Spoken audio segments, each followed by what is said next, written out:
Hi guys, for today's vlog, late upload tayo sa Father's Day ganap. So dito tayo nag-celebrate ng Father's Day sa Aralia Hotel. So this vlog is ipapakita ko sa inyo kung anong meron sa loob ng Aralia Hotel. So let's go! Ipapakita ko na sa inyo kung anong dito sa loob niya. So sa entrance, dito makikita natin ang napakagandang building nila. Ayan, ito yung Aralia Hotel guys, dito sa Sri Lanka. Malapit siya sa Gold area.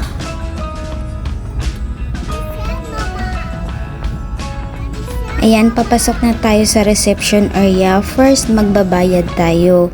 And then, after ng pagbabayad natin, lagyan tayo ng bracelet nila para maka-access tayo sa lahat. Ayan. So, bali, nakadepende yung bayad sa bata at saka sa mga adults. Ayan. And after ng bracelet is punta tayo sa beach club nila. Anong meron sa beach club? So, dito sa beach club nila, dito natin makikita yung bar, swimming pool, yung para sa kids na playing for kids na mga area sa park nila. Ayan. So, bali dito muna tayo magtatambay saglit while waiting tayo sa food nila kasi yung lunch nila is 12:30. So, dumating kami ng 12. Mag-antay kami ng 30 minutes. After 30 minutes, guys, nandito na tayo sa restaurant nila. So, dito sa restaurant nila, ayan, napaka-simple lang siya. I-compare natin sa iba. So, bali, nag-hack talaga kami ng mga buffet, saan mas maganda. So, ayan. Okay man ang food nila.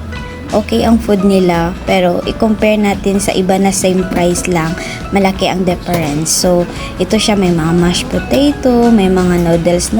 Dito naman, meron silang beef, ayan. Tapos, dito sa kabila is yung fish curry nila. Tapos, chicken barbecue. And dito naman mga pasta at saka ang rice nila. So, dito naman na area is mga Sri Lankan food. Ayan, dyan natin makikita. So, dito naman yung mga salad, yung mga iba't ibang mga food. Tapos, meron silang biryani, rice, ayan. Dito naman na side is yung mga burger, pizza, tapos meron silang ano dito, shrimp, mixed shrimp na seafood. Ayan.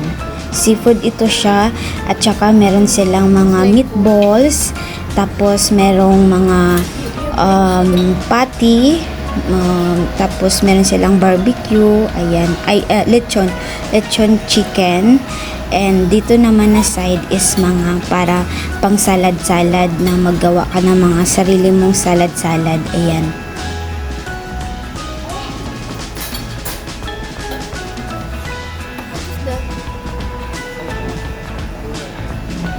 Dito naman na area, ito yung mga bread nila, tapos may mga sabaw-sabaw din sila dyan.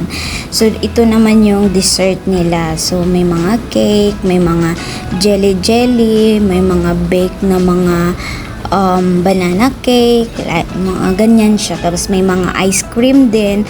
Ayan, so, bali, kasi marami ang tao, kasi nga Father's Day. So, wag na tayong magpa-plastikan, no? Kasi marami talaga tayong kain, kaya marami na lang yung kinuha ko. Bali si Olivia, pizza, ganun, hotdog. So, ayan, dinamihan ko na guys para isahan na lang, ayaw ko na magtayo. So, bali, kain na tayo. And after natin kain, mag-iikot tayo sa paligid naman kung anong meron pa sa paligid niya. Kasi day tour lang kami guys. Pagka 5 o'clock, umuwi din kami after ng kain, tapos nagpunta doon sa dagat, naglaro si Olivia doon sa kids room. Ayun.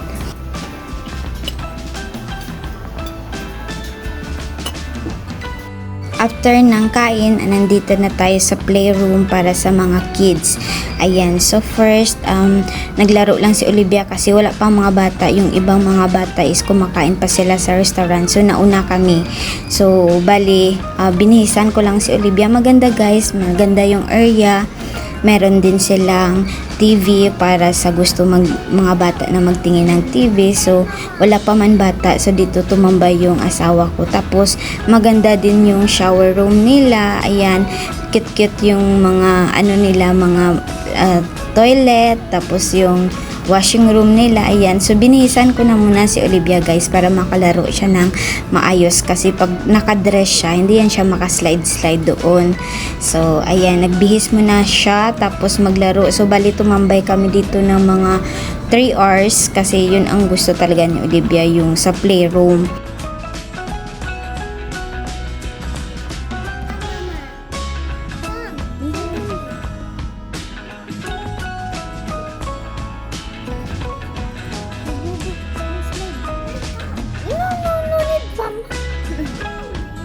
Sige na.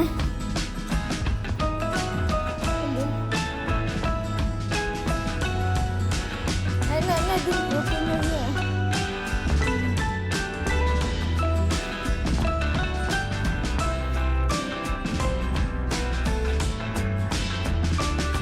Ayan, habang naglalaro si Olivia, so merong mga sofa para sa mga parents.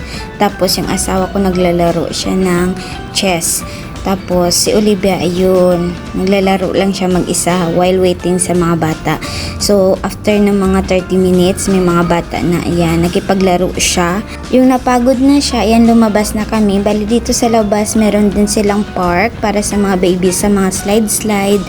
Tapos dito yung dagat nila. So naglaro lang konti si Olivia sa buhangin. And after, bumalik kami doon sa beach club lobby para ng snack, kasi meron din inclusive doon sa bayad natin na may free snack din siya afternoon. So bali dito sa labas, guys, ito yung makita natin, yung mga spa room nila na sa gitna ng tubig. Ayan. So bali ito, hinatid na kami ng stop doon sa parking area para uwi na tayo. So ito lang yung makita natin sa loob ng Aralia Hotel, guys. Dito lang muna for today's vlog. Bye bye.